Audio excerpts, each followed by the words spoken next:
certain members of the administration are saying, hindi dapat ito unahin na Senate na investigasyon, that doesn't mean it's an attack on the Senate. It is freedom of speech.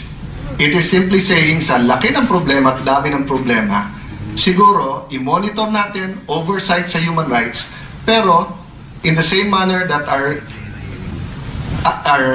colleague is appealing, listen first, investigate first before judging her. Let me make the same appeal for our president. But actually, he doesn't need it. Let me make the same appeal for the PO1s of this country. Those who are making 15,000 pesos only when the cost of living is 25,000 to 35,000 in our major cities. Those PO1s who we tell, hulihin mo ang pusher. Those PO1s who we tell na pag may barel, labas mo rin baril mo, barilin mo rin. Those PO1s who sometimes come home in a casket, or kung hindi man sa casket in the old administrations, not just the Aquino administration, in many administrations, would come home, nilabanan ang sindikato, anong baon nila pag-uwi? Suspension. At sasabihin sa asawa, wala silang gagawin. So I'm not against investigations, Mr. President, but we have limited time. Napakalaki ng opportunity natin to build this nation. So it's up to each and every chairperson. And I believe in every one of you. Ano bang uunahin ninyo? Now, if the former Justice Secretary and our colleague can come up with facts and not speculation, there are facts, as in the killings. But inimbestigahan din ba niya na isa to? Or is she telling us, ayaw imbestigahan to ng polis? Kasi kung ayaw to imbestigahan ng polis, ibang usapan yun. Pero kung iniimbestigahan to ng polis at hindi pa tayo kumpleto sa facts, and then we will go into that kind of hearings, it is for all of us to ask ourselves now, yan ba ang pinaka-importanting gawin natin ngayon? Yan ba ang pinaka-urgent? And let me also pose this question to all of us, Mr. President. Hindi lang naman po yung mga polis ang nakabantay at nanonood sa atin ngayon. Nanonood ang mga drug lords. So if there's unintended consequences, like for example, I don't think the Justice Secretary intended to attack the Senate when he attacked one member. But I do know what you mean, my dear colleague, because once upon a time, I was in the opposition and I felt that an attack on me was an attack on the whole Senate. But the police are watching, the NBI is watching, PDEA is watching, the OFWs are watching, and we have to also be careful. If we think, Mr. President, na may hate campaign against the human rights, how do you think the police feel? How do you think the President feels? How do you think the PDEA, the NBI, etc.? Lahat na lang ng jokes tungkol sa politiko, sa police, at saka sa abogado. Lahat ng masasamang jokes. They're the butt of jokes. We're the butt of jokes.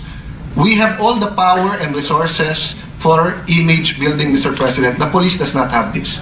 So let me end there, Mr. President, and while welcoming our colleague and committing to her that we will not allow anyone to attack the Senate or destroy the Senate or to stop any senator from conducting their investigation or attending an investigation, it is also left up to us to decide what is most important, how we use our time, and it is up to us to make sure na yung unintended consequence of telling the police, tumigil-tigil muna kayo. Wala pa akong nangyayari. Lastly, Mr. President, naunahan na nga tayo ng Malacanang Many of our colleagues here, which both of us talked to during the last 3 months, have told us, Senator Soto, Senator Recto, Senator Gordon, many of you have proposed rehab centers. You predicted. The President continues to be amazed that more than 100,000 people are surrendering. Ang problema, anong gagawin mo sa mga nagsusurrender? Mga to, yung iba user lang, yung iba addict. Yung addict, pagka walang pupuntahan, babalik at babalik kahanap ng droga. Ang problema, Mr. President, kung hindi ako nagkakamali, shabu is now 200 to 400% more expensive than it was a month ago.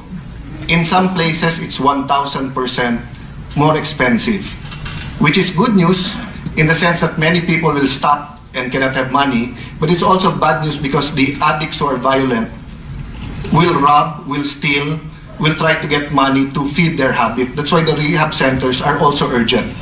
So these are the points that I'd like to attach to the speech of our colleague. Yes, let's stand up for human rights. Yes, let us not allow any unjustified killings. Yes, let us not accuse falsely or let us not accuse without a factual background any senator. But let's also not accuse the police, especially the PNP as an organization, of rub-outs until we have evidence. And when we do have evidence or we have a smoking gun or even just smoke, kung sasabihin natin where there's smoke, there's fire, let's isolate it. So if it was one event here in Pasay, one event in Davao, yun ang sabihin natin. Pero sabihin natin, yung mga polis, o alam naman na polis sa rub-out, no? Tayo, galit tayo pag sabihin lahat ng politiko corrupt eh. Tapos we will do the same sa police. Anyway, Mr. President, I bid you a good afternoon and thank you for this opportunity. Mr. President, I have been vilified and attacked, not only in social media, but also by the President's men as a drug lord coddler and protector. I have been ridiculed and called names in social media. Photos are photoshopped, videos are spliced, lies are manufactured. The magnitude of the propaganda and misinformation is mind-boggling, considering that this is all directed at me. The lies are intended to show me as protector of the beloved drug lords. But the truth is, I was the only Justice Secretary since the 1986 EDSA revolution who dared to eradicate the dominion of the drug lords inside Bilibid. I was put to task by no less than the Speaker of the House as a sitting senator of the same Congress that he leads. According to him, a resolution will be filed for an investigation on my alleged role in the proliferation of drugs inside the National Bilibid prison. Mr. President, this not only goes against interparliamentary courtesy, where the House of Representatives investigates a specific member of its co-equal Senate. It is an affront to the Senate as an institution committed by none other than the leader of its co-equal body in Congress. But I will not use that time-honored principle as my primary defense. My first defense is common sense. The Speaker of the House promised the investigation of the former Justice Secretary, the Secretary who has been sued and brought to court by the same drug lord subjected to a raid and then secluded inside NBP Building 14. The Speaker intends to investigate me, who, like the President and PNP Chief Bato, Dela, Rosa, also received death threats from drug lords, for my success in isolating them from the rest of the prisoners and for preventing them from further conducting their drug trade operations from within the walls of the National Penitentiary. My defense against the Speaker's call for my investigation in the House is not interparliamentary courtesy.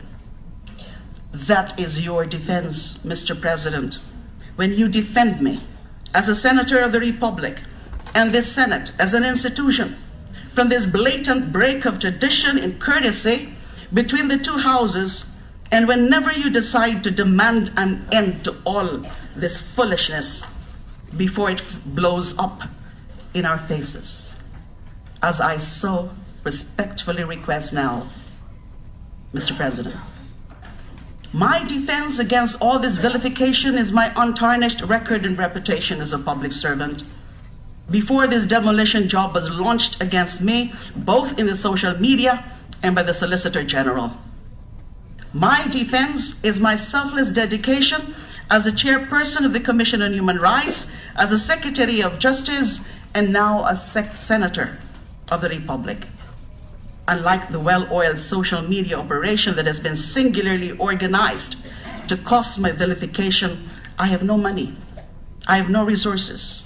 My friends consider it as a blessing that I was elected senator through sheer determination and the generosity of relatives, friends, and supporters. Last Friday, Justice Secretary Vitaliano Aguirre claimed that high-ranking DOJ officials from the previous administration were in the payroll of the NBP drug lords. Secretary Giyera did not mention any name or my name, but going by the previous statements of the Solicitor General and the Speaker, one does not have to be a genius to guess who he is referring to. I am outraged that he has qualified this matter-of-fact statement with the actual truth, that he has yet to create a task force that will yet conduct an actual investigation on his foregone conclusion that indeed there were payoffs to DOJ officials. Mr. President, this is a Justice Secretary confused about his law school memory on how due process works.